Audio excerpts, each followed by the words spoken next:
अस्सलामुअलैकुम नाज़रीन, JN news HD के साथ मैं हूं नाइला भट्टी। नजर डालते हैं आज की अहम खबरों पर। शुमाली वज़ीरिस्तान से ज़ैनुल्लाह खान की रिपोर्ट के मुताबिक शुमाली वज़ीरिस्तान में पहली बार खुसूसी अफराद के लिए ओलंपिक्स गेम्स का इनेकाद किया गया। ओलंपिक्स गेम में पूरे शुमाली वज़ीरिस्तान से कसीर तादाद में मग़रूर अफराद ने शिरकत की। शुमाली वज़ीरिस्तान में पहली बार खुसूसी अफराद को तफरीह फराहम करने के लिए मीरान शाह यूनुस खान स्टेडियम में ओलंपिक्स गेम्स का इनेकाद किया गया।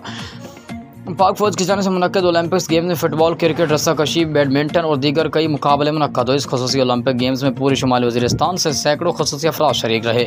खुसूसी अफराद ने ओलंपिक्स गेम्स पर खुशी और इत्मीनान का इजहार किया है। ओलंपिक्स गेम के अख्ताम पर मेहमान खुसूसी GOC division major general Naeem Akhtar ने रनर अप, विनर और मुकाबलों में शरीक तमाम खुसूसी अफराद में ट्रॉफ़ी, तोहफ़े और नगद इनामात तकसीम किए ताकि मासूर अफराद की हौसला अफजाई हो सकें। शुमाली वज़ीरिस्तान में खेलों के इस तरह की सरगर्मियों का इनेकाद न सिर्फ सेहतमंद मुआशरा बल्कि आम और खुसूसी बच्चों का भी खेलों में दिलचस्पी बढ़ाने का सबब बन सकते हैं।